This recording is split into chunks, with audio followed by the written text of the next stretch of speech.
This is a really sexual episode. Strap in. I say that a lot. Not strap on, not strap on, strap in. Strap in. I think we need to hashtag juicy for this episode. Ooh, that's where I got the word juicy. Juicy.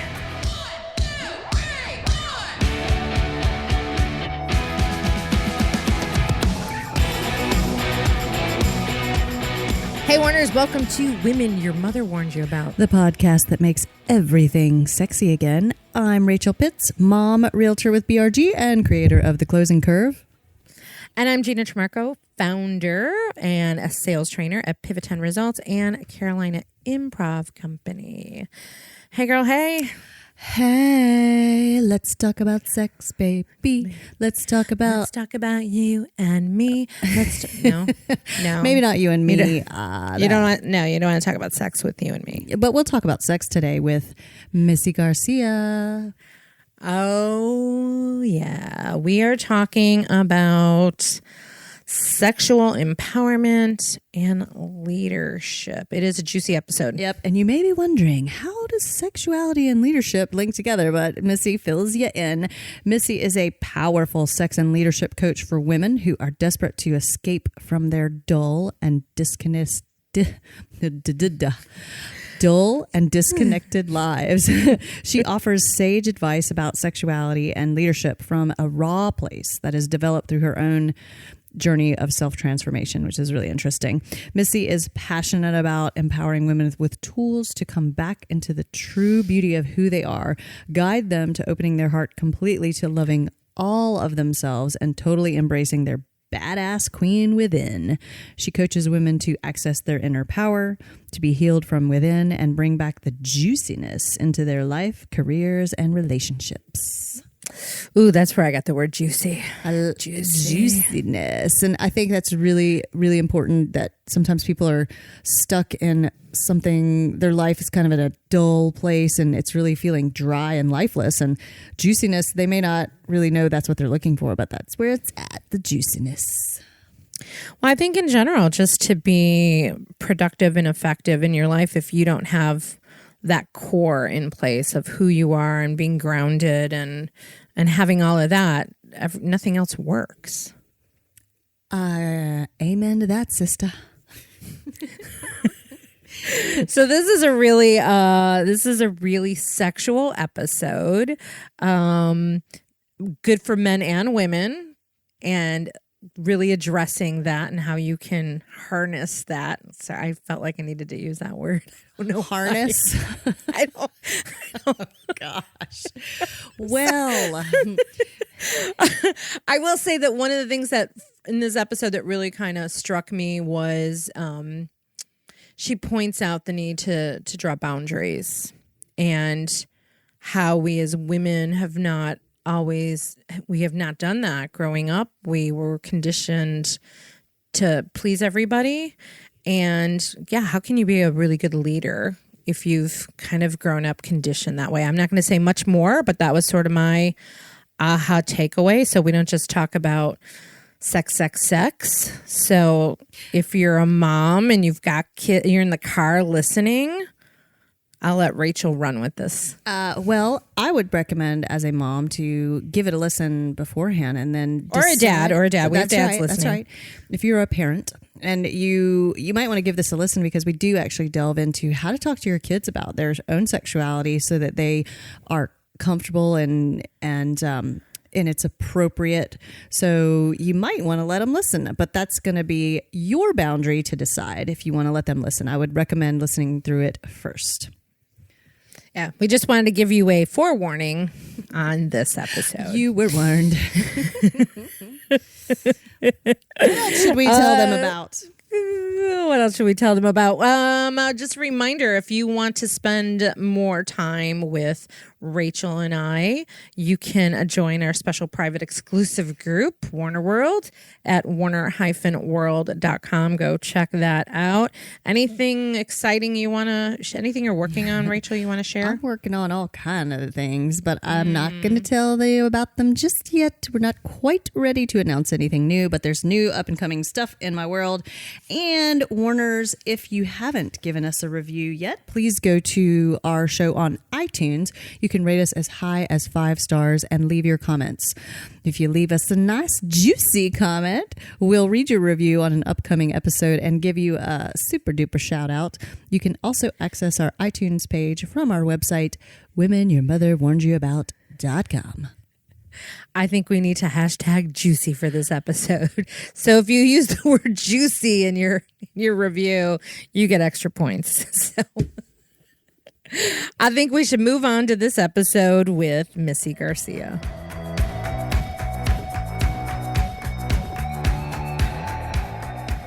We're going to just jump right in. Welcome, Missy, to the Women Your Mother Warned You About. You have been warned, and you are still here with us. Yeah. Thanks for having me. I'm excited. You're so welcome. So you started to say that you were listening to the episode. Well, you listened to the period episode, my favorite episode, and the episode with Caitlin, the photographer, and you really loved that one. Is there anything that stuck out in your mind in either one of those? Just the body image stuff that all of us women come through and deal with, and how it's still so ingrained in us. And just being able to put out like images of ourselves, or just be able to like authentically show up as ourselves, is like something that is not naturally authentic for women, because we've been pinned against each other, and we've been like, oh, well, you should be like that, or you need to be like this, or that's not okay. And so I love the conversation that you had, because it's just really raw and authentic. And, it's ironic that we recently recorded an episode, sort of like a follow-up episode to that, because I went through, I signed up for one of her boudoir shoots because she was running like a special, and I'm like, I'm going to take that. That's really, I'm taking that. And then I was I wish I had done it too. And we talk about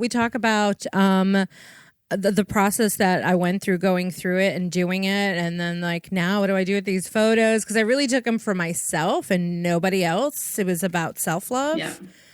But it was this empowering. I was telling Rachel, I'm like, it was so empowering to go through that and do that. And like, just love yourself exactly as you are. Totally. I've done one too. I did one a couple years ago, and actually I had some images of my husband in it as well. And I absolutely love them. And I remember leaving that shoot and just feeling so like embodied with my amazingness of myself, and just like, fuck yeah, I'm like sexy, I'm hot, I can rock this. And I love those images. And it was so empowering for me to do that and to show up in that space of really just owning who I am. And I think every woman should have that moment. I think if any woman is out there listening to this and you have not had that moment at least once in your life, where like, I'm fucking rocking this earth right now, then go and find it. If it's a boudoir shoot or whatever it may be, because I've done a lot of performing in some fancy costumes and love it. And I had that I'm fucking rocking the world feeling in my life. And I can't wait to do a shoot with Caitlin, a boudoir shoot. I've always wanted to do one with her. So it's on deck. Oh, you're gonna love it. You're gonna love, yeah. Whether it's a boudoir shoot or your red lipstick, right? Like whatever makes you feel good. Like we're all rocking the red lipstick today. Whatever makes you feel good is the thing that you have to do. I have a strange feeling. I could be wrong. I'm making an assumption. Have you? Oh, here. Ready for this, Rachel?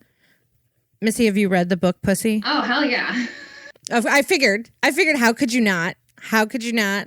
Looking at all that you're doing, which we're about to get into, but you know, that book is so powerful in how she gives you these exercises to love yourself and to like love yourself exactly as you are, which is really hard for women to do, no matter what their size is, their background, their whatever. We all judge ourselves instead of love ourselves. So that book has been so empowering, and like just being half naked every day as I get ready, looking in the mirror and like loving what I see. Absolutely. Yeah. And just be able to just feel into the beauty of who you are, and every single day just honoring it.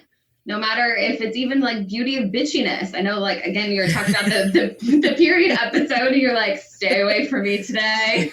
But it's like, hey, that's a beauty too. And that's a gift as well. I honor my bitchiness because, hey, it got me out of things. That's for sure. That's a good way to look at it.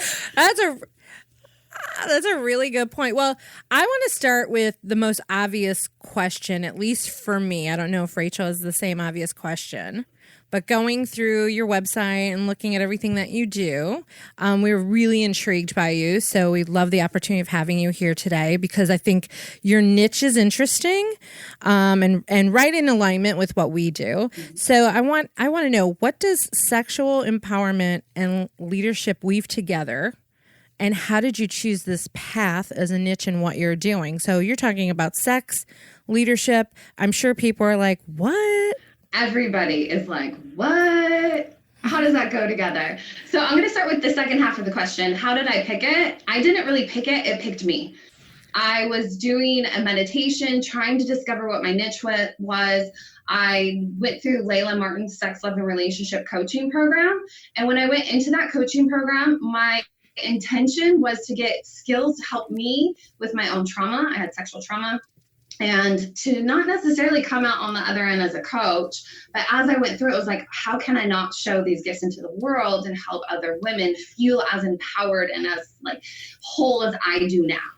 So I did a meditation and it was just downloaded into me, Sexify Your Leadership, Sex and Leadership. And I was like, okay. Google search. Who's like doing that out in the world, like blatantly together, and nothing came up. Like there's sexuality coaches that bring in some leadership. There's some leadership coaches that bring in some sexuality, but no one was really like honing it in together blatantly out there. And I was like, okay, well, I guess I'm going on the path because this is my soul's work. It's just been told to me that that's what I need to do. So I did it. But how it weaves together is because in leadership, I think as we start, a lot of us just live from the head up. And so when we live from the head up, we're constantly spinning our brains thinking, right? Like, and then it's like, okay, now let's go into the heart space. Let's like bring in that vulnerability and that compassion and let's open that. And it's like, okay, cool. But you're missing a whole other half of what you're capable of. And so I like to teach women how to come down into their sexuality, into their power, into their fuel, for them to be able to use that to embody leadership. Because if you're connected, I mean, your pelvic floor is connected to your throat, which is connected to your voice and your thyroid. And so, hello, just right there in that connection, as a leader, you need to be able to express, you need to be able to talk, you need to be able to show up with confidence. And so that's one huge connection. Another one, creativity. I mean, you said it on that podcast I listened to just last night. We create life. Yeah, men have a little part in it, but we create life. And so we can use that energy to create business projects, to create conversations, to create ideas. And so tapping in again from this space down from our sexual center is going to help support that, support our heart. Also just like magnetizing. I mean, how amazing do you feel after you just had amazing orgasms, right? Like you just radiate and you just like, whoo. What's the first thing that when you're pregnant, they're like, oh, you're just like oozing and just radiating and so beautiful. It's because of this beautiful, like feminine energy that's just going through you. So I just like to bring the two together for people to realize that if they come down into their root and use that energy and know how to work with it, that they can use it in a way that's empowering, that's fueling for them, not for anybody else, but for them. I read one of your blogs on this specific area, and another thing that you kind of pointed out was it's a strong AF boundaries. I'm going to guess that's strong as fuck boundaries. Yes. Brilliant, Gina. Good deduction. I love it.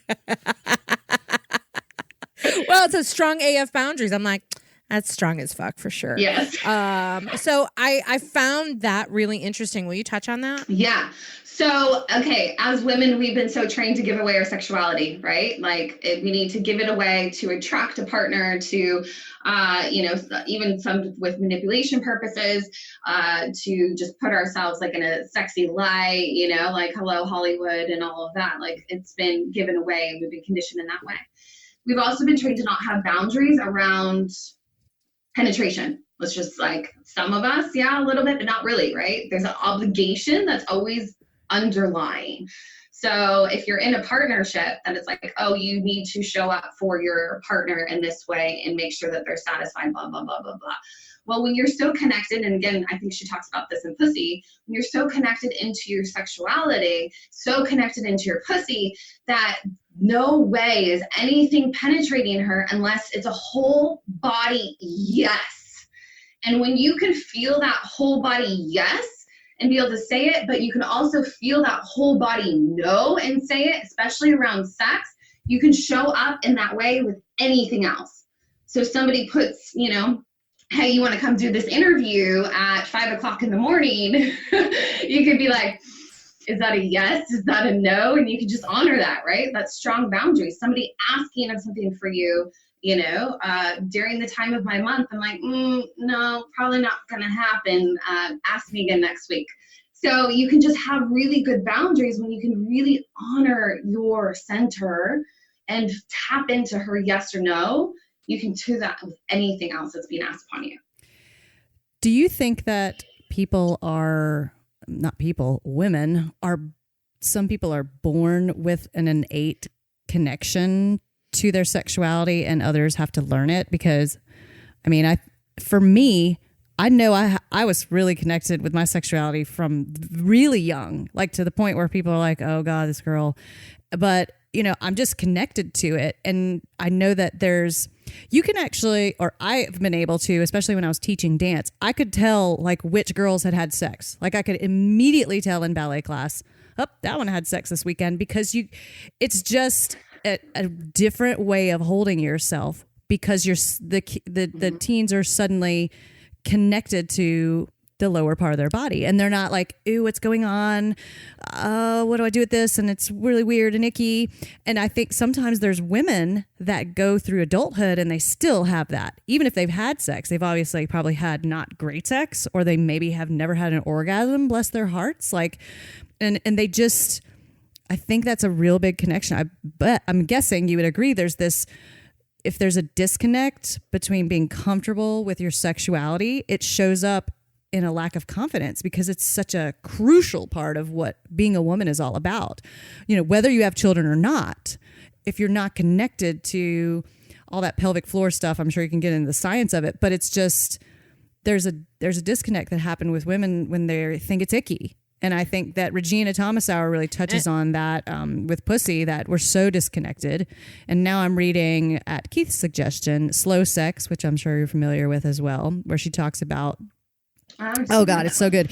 She really gets into, and the reason I thought of it is A, I'm reading it right now, but B, she talks about what you just talked about, which is that penetration is so much, the end goal, like the male climax is so much the end goal of traditional sex and what most of the time happens with people. And then this sense of failure when it doesn't go the way you think it should be.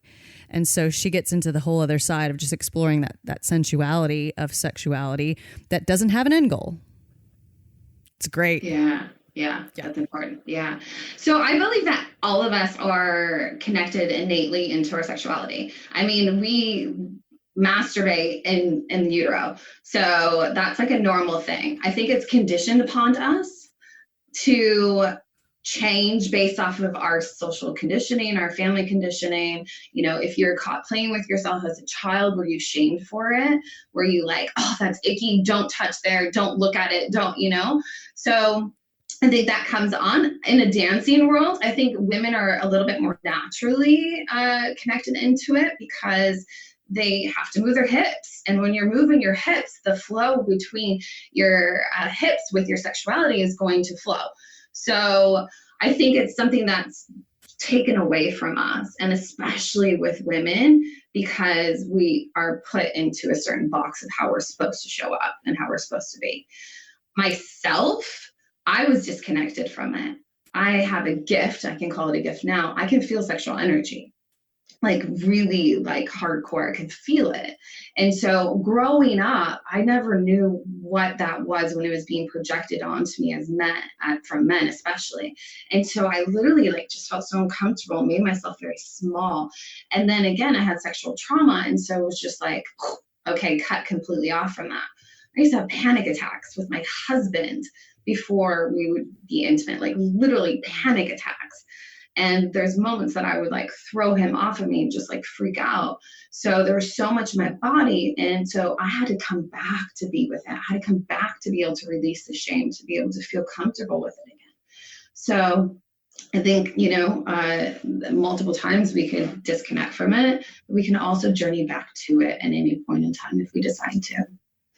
Well, tapping into that, the trauma piece of it, because I wanted to ask you about that a little bit, because there's the innate part, but then if you've had a trauma, right, it could have been innate, and then the trauma comes in, and then how do you dig back in to get back to that? Like with any trauma, like all of the things that we have challenges with as adults, there's some sort of childhood trauma. Oh yeah. And until you recognize what the trauma is and you accept that it's there and then you work on it, you're not going to get your way back to being the best human you can be in any aspect. Absolutely. Yeah. I was in therapy since I was like 11. I was actually talking to my friend about this last night, and I was in therapy since I was 11. I was suicidal at 12. I was just like on antidepressants, on sleeping pills at 12 years old. And I think I saw maybe 7 therapists between 12 and 22. Nobody addressed trauma with me. It was all just cognitive behavioral talk therapy. Nobody addressed trauma. And it wasn't until I went into Layla's program and did a 600-hour that I started layer by layer dealing with the trauma that was in my body. That's the thing that people don't recognize. Like, you can't just think your way out of it. It's living in your body that it literally halts you, freezes you, constricts you, shuts you down. And so once like layer by layer that started to come off, I started to feel whole again.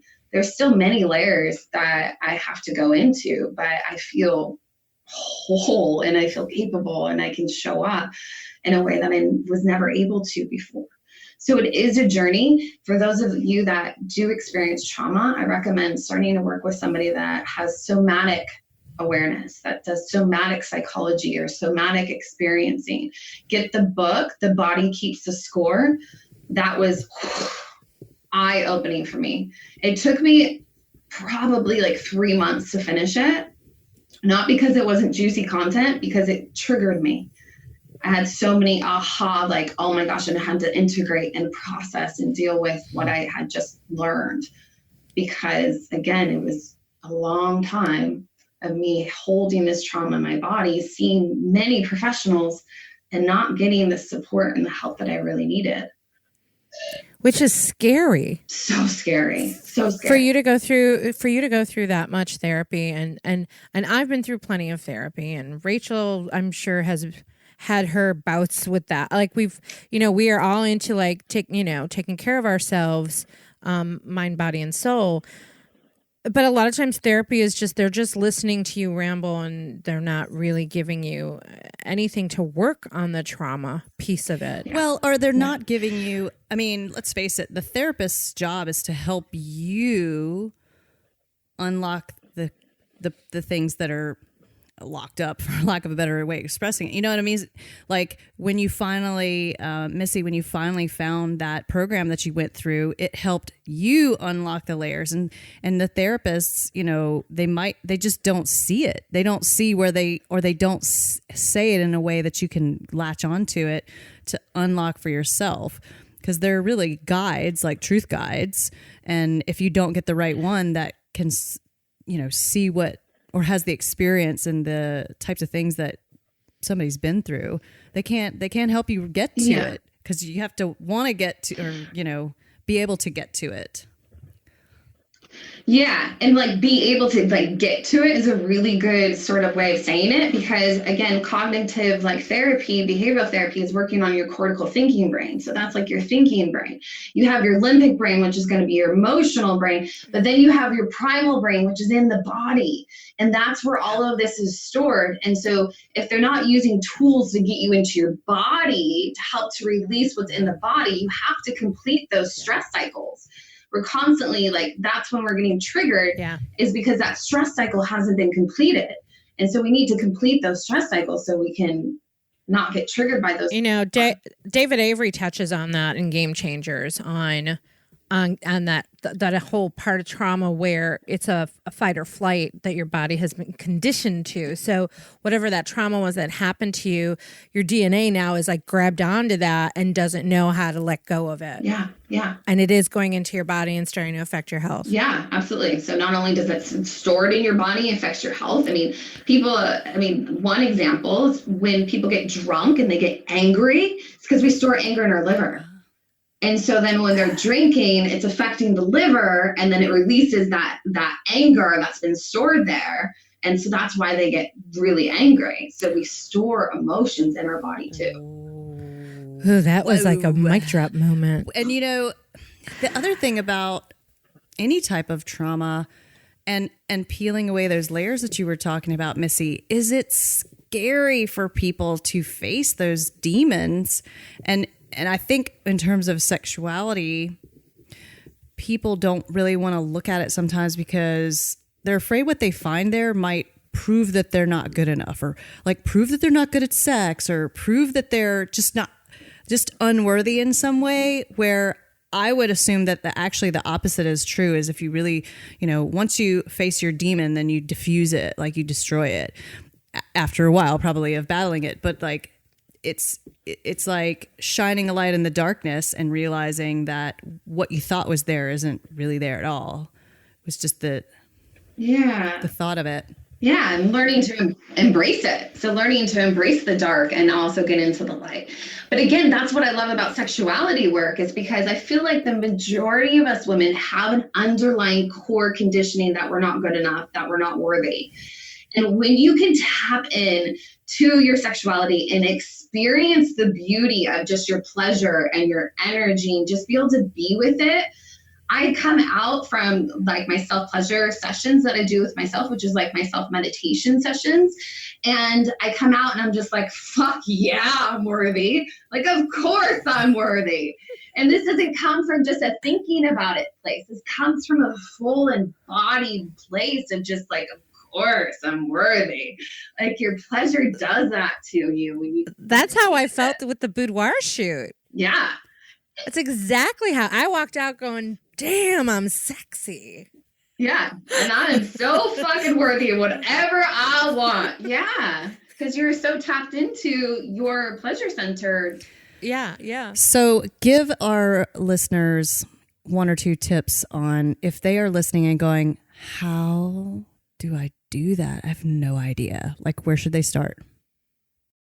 Well, I love self-pleasure. I think self-pleasure is great, but I know a lot of women, that's just like too much for them too soon. Even just sitting here, like before I got on this session, I was just sitting here and I was just directing my breath. And I love that I can say this word with you guys, into my pussy. I was just directing my breath all the way down into my pussy and just letting that breath like bring awareness, bring fire, bring life to her. And so it can just be as simple as you just breathing into her and just realizing that she's there and that you can come back into connection. Now, on top of that, just like touching your body, like feeling pleasure, even just by rubbing your arms, you know, rubbing your breasts, your hands through your hair, and just activating pleasure in your body again. We've been so conditioned for pain that we forget that we are pleasurable beings and it's okay to feel pleasure in our body. And it's really soothing for your nervous system when you're overwhelmed. I recently talked to someone who, and I haven't had a chance to look this up, but it was like a study done on skin starvation and how, especially with men are so much more into pornography, and it's getting worse because there is this skin starvation going on where people are no longer touching, because they're not necessarily, we're so virtual and technology, and you're texting, and but you're not really actually seeing people, and so now people are not even super comfortable. Like, I'm a hugger, or I always touch someone's arm when I talk to them, but that's not happening, and there's this starvation to be touched. I mean, we need to be touched. Yeah, and even even if it's by yourself. Yeah, I think that's the best way to start, because a lot of the times if we try to put it onto our partner, hey, can you touch me like this? Can you? And then they're like, they just don't do it, right? Like my husband, I love him, but he gives the worst back massages. So it's like, if I'm going to go for a back massage, either I'm going to start rubbing my own shoulders, or I'm going to actually get a professional to touch me, because he just doesn't do it right. And I think getting back to Rachel's question on some of those tips. So those women who are like, self-pleasure, what? Like, it could be a massage. Yeah.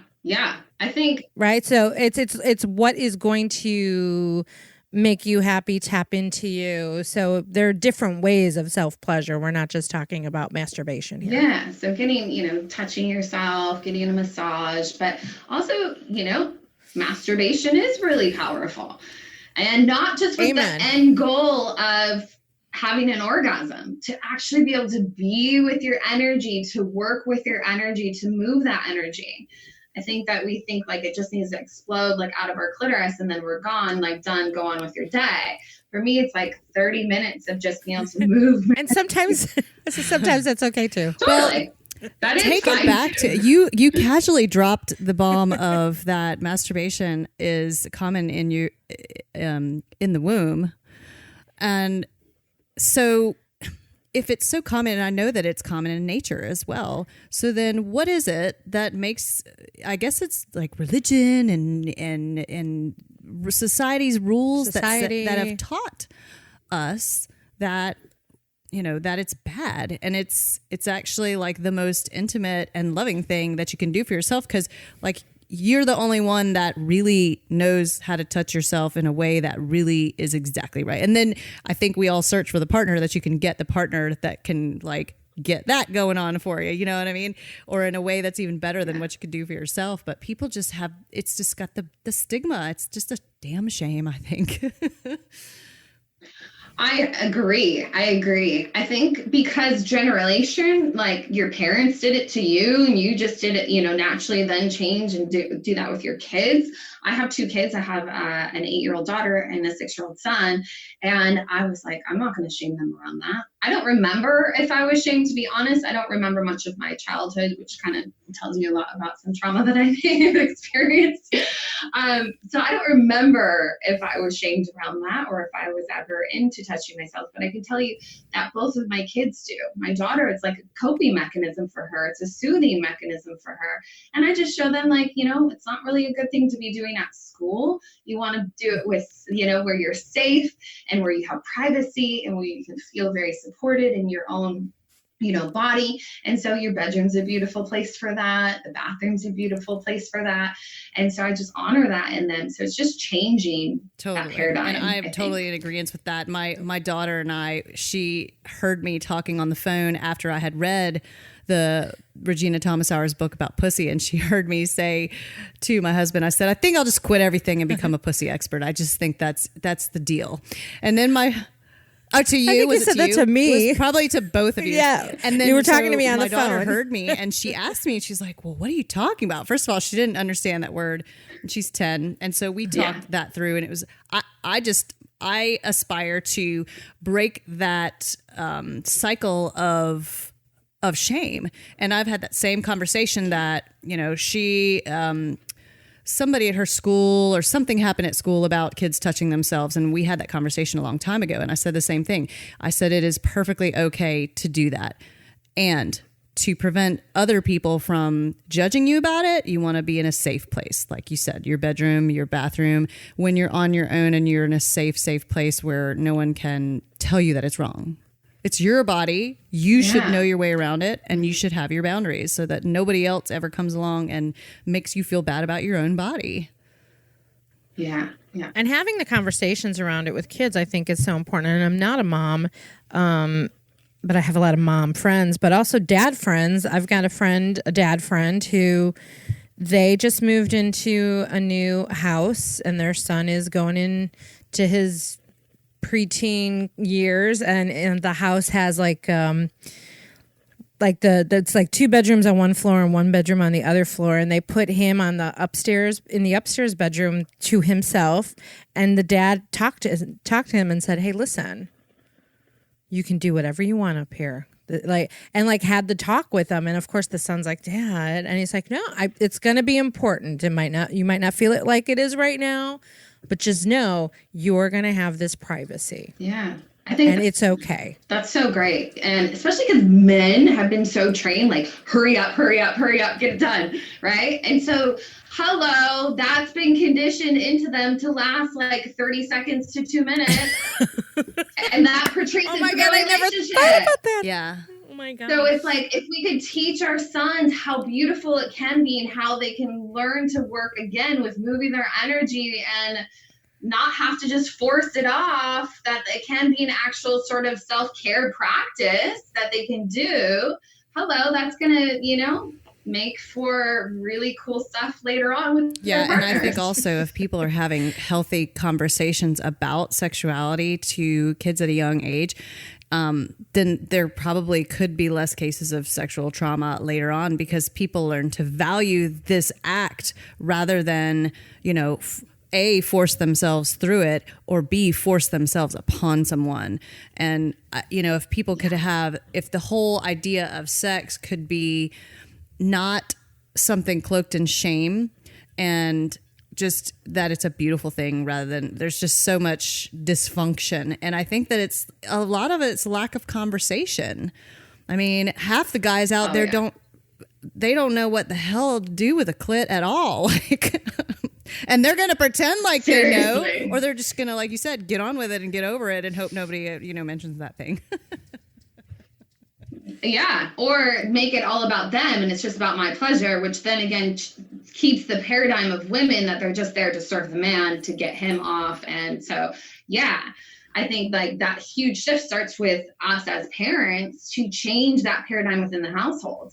Again, going back to the period conversation that you guys were having, my kids know about the period. They see me on my period every single month. Like, they know the why and the process. And my daughter's 8. I'm like, this is going to be, happening in a couple years for you. Well, hopefully about 4. I had mine at 12. So, so I'm like, in about 4 years, and she's like, but then again, come 4 years, it's not going to be a shocker. Like, what the heck is going on with my body? She knows it's coming. She knows what to expect. She knows how to care for herself. And to take away the fear of it. There's a really great book that I think American Girl put out. It's called The Care and Keeping of You, or something like that. And it talks about, like, it gives you a plan. Because when my daughter found out about the period deal, she's like, oh God, whoa. And I said, look, here's your plan. If it happens at school, and they give the great example in the book, like if it happens to you the first time at school, guess what?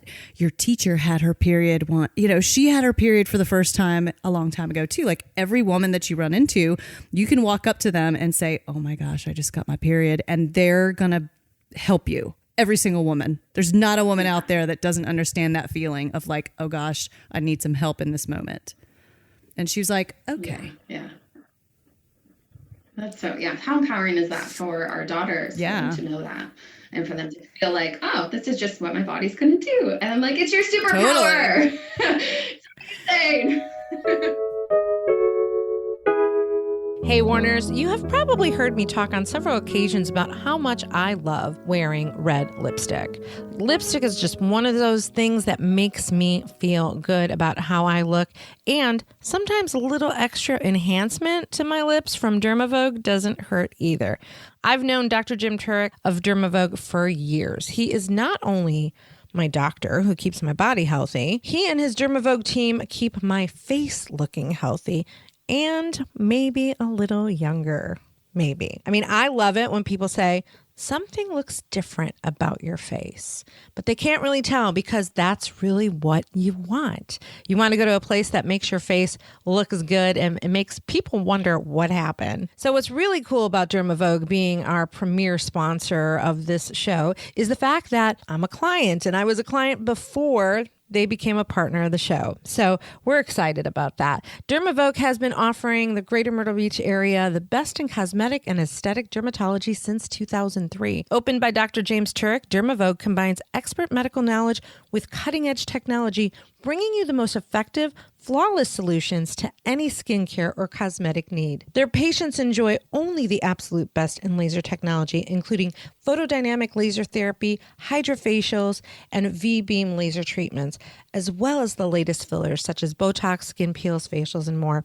At Dermavogue, they engage you in the process of total body health to ensure your satisfaction with their comprehensive selection of the most up-to-date, non-invasive cosmetic, dermatology, and spa treatments. It's human nature to want to look your best, right? Let Dermavogue help you get there. Schedule your consultation today by calling 843-357-2444 or visit dermavogue.com and tell them that the women your mother warned you about sent you. You can also find them on our website. Go check it out. So when we look at sexuality in the workplace, right, that's another place where we're kind of told to downplay it and not tap into it. And since you do this work that blends sexual empowerment and leadership, what's some advice that you can give to women, you know, in their jobs, in their businesses, on how to find a way to balance those two? And I really love the piece about boundaries, because that really resonated with me of how we have been conditioned as women to kind of pacify, to kind of give things away, to kind of give in to situations. And that to me was super powerful, because that really impacts what kind of leader you're going to be, what kind of employee you're going to be, what kind of business owner you're going to be. So what are your thoughts around that, and advice that you can give women, you know, in a business aspect? Yeah. So working with your cycle is really helpful. That changed so much for me as well. So I know there's times when you can't necessarily work with your cycle because you have to show up and do things. But if you can plan your actual big projects around your cycle, where you're not going to be doing the actions of your project during your actual menstruation, you can do them afterwards or around ovulation until menstruation. You're going to have the most energy, most creative power to be able to do that. So that's going to be something that's really amazing. I recommend an app called My Flow, and that helps you to know where you're at with your cycle, what's some good foods to eat, what to expect, and like kind of productivity wise. So you can understand that. And the cool thing is you can link it to it emailing your partner so they know as well. And so that's really awesome. Also with that is knowing, like, if you can just tap into yourself, then you can tap into your energy. And again, we've been trained in the workplace to be more like a man. You have to be like a man. And so we can have our own beautiful gifts and use our gifts and be with our gifts. And when we feel so confident with that and just embody it and not know that we're using our sexual energy to manipulate, but just to feel fueled and empowered and totally connected into ourselves. When you walk into a meeting, you can just radiate and ooze confidence and groundedness and be able to speak with your conviction because you're so rooted down into your center. And so that's going to be powerful no matter what business you're in, no matter where you're showing up. Another thing with in the workplace is just going back to the boundaries. If people are trying to put things onto you and you know that it's not the right time, not the right place, then you just can say no, and you can learn to say no. Again, it's going to depend on your job description, but there's going to be times when you can be like, look, I can come back to that in a week, or I can come back to that later. But right now, this is what I have going on. This is what I'm focusing on. This is my main thing. This is what my importance is. But I can come back to you in a week. And, you know, so it's just like having boundaries with not just trying to take everything on and overloading yourself and then freaking out in your mind because you have too much on your plate.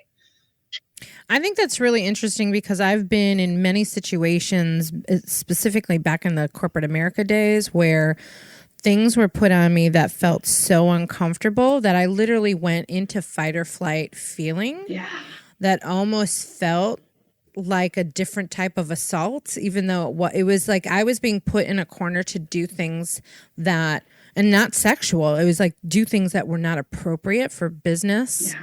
Yeah. And I felt like so stuck in this corner that I had to do those things. And ultimately, that this is one job in particular, I'm like, not doing it. Mm-hmm. I'm not going to risk, like, it was like stuff that could risk getting me in trouble. Yeah. Like, legally. Yeah. Like, no. And I think a lot of times we don't know how to draw that line and say, I'm not doing it. Yeah. And that comes from our voice being shut down. I mean, we've been told since little girls, like, be seen and not heard. And, don't be too emotional. Don't be too loud. Don't be too this. Don't be too that. Right. So we've constantly been getting like almost threatened around our voice.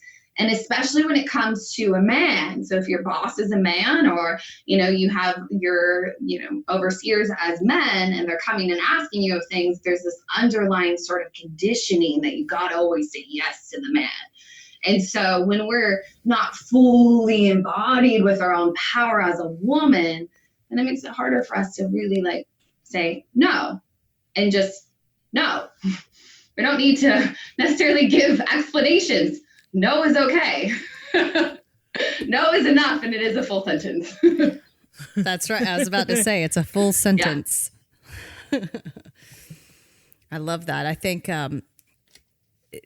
just if a man were to take a strong stand in a situation like, for example, what Gina was just describing, something that would get him in trouble, and he just took a firm stand, then I think it's just in society kind of sometimes more expected for a man. And you go, oh, okay. Oh, he's just strong. He's being strong. But when a woman does it, she sometimes is a bitch, So it's a very slow shift in society. I think that it's happening, but it's just happening slower in the fact that we can sit here and talk about this openly, that it's not something that's just continuing and noticed. It's being talked about. Yeah, absolutely.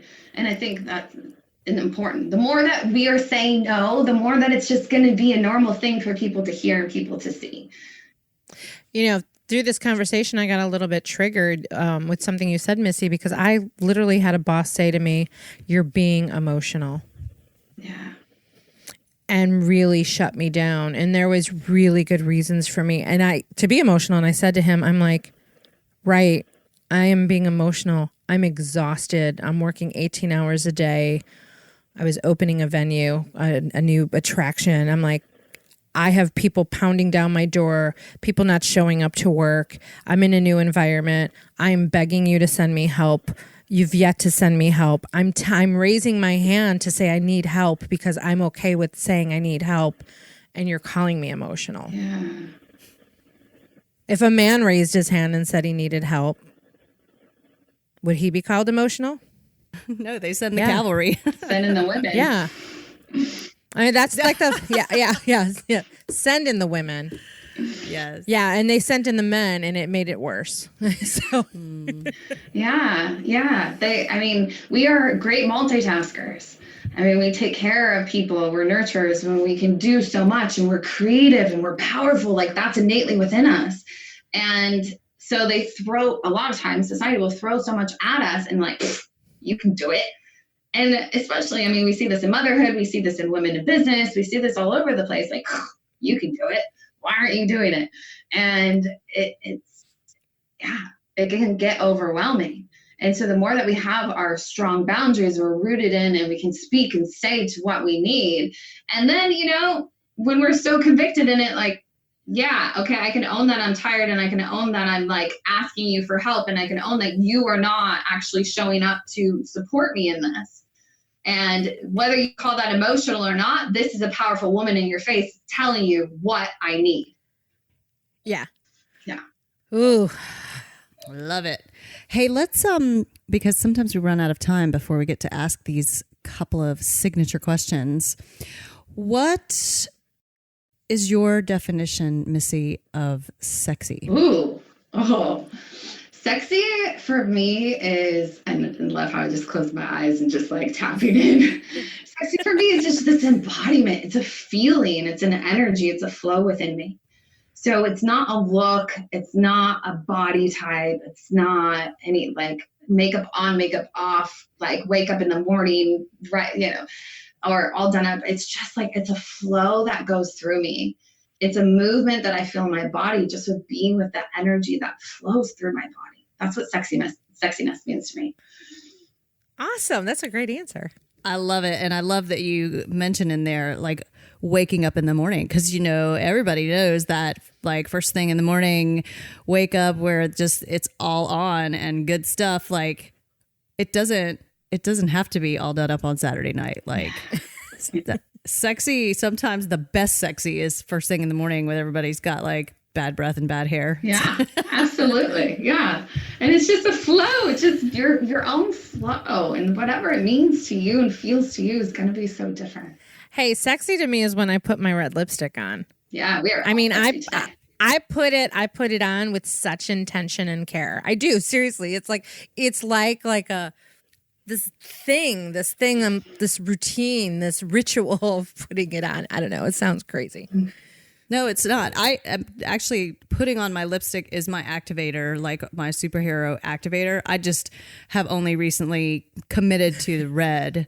I used to just put on a little more neutral thing. Now I just had to find the right red that would stay on all day. I'm in, but I had to experiment and find the right one.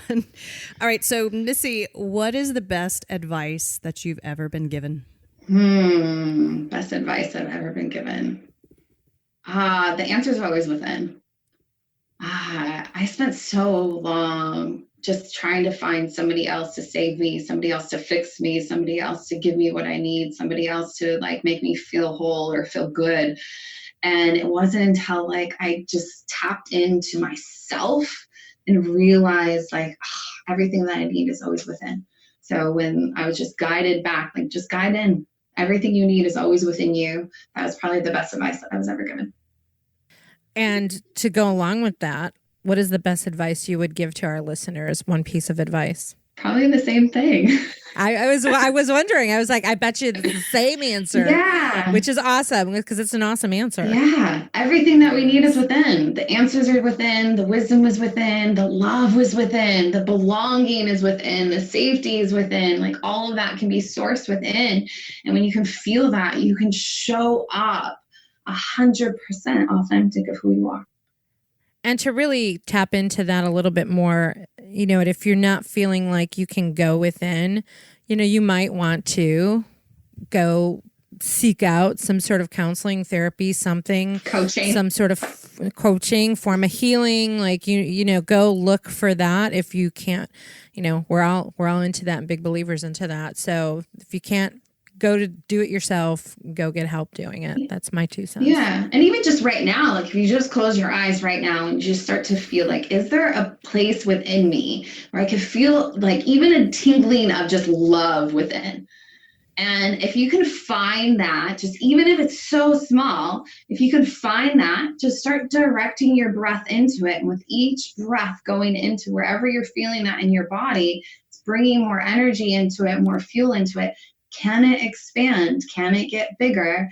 And do that every single day, and you'll start to feel more love that is within you. Well, it has been awesome having you on the show with us today. Thank you so much. And we know you're like far away, aren't you? Aren't you like I'm in New Zealand. Somewhere?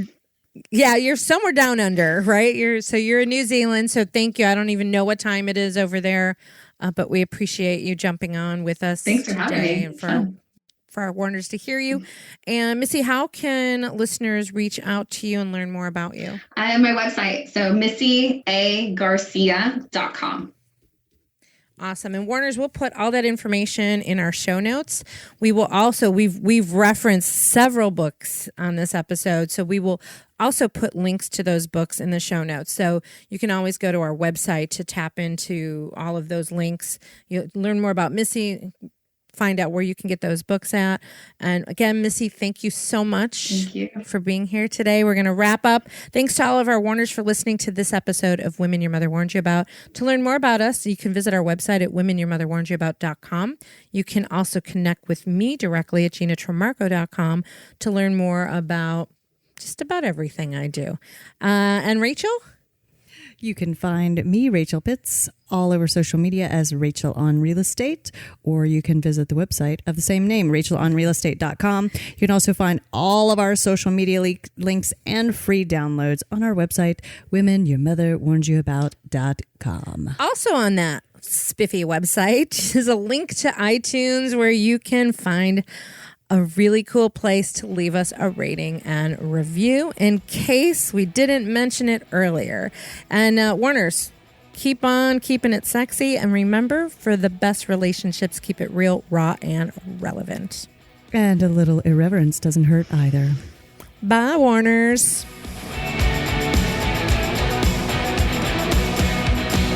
This really will get serious soon. Yeah, it doesn't have to. I don't think anybody wants it to be serious. This has been a presentation of the Sell or Die Network. For more podcasts that you can take out into the street and turn into money, visit sellerdienetwork.com.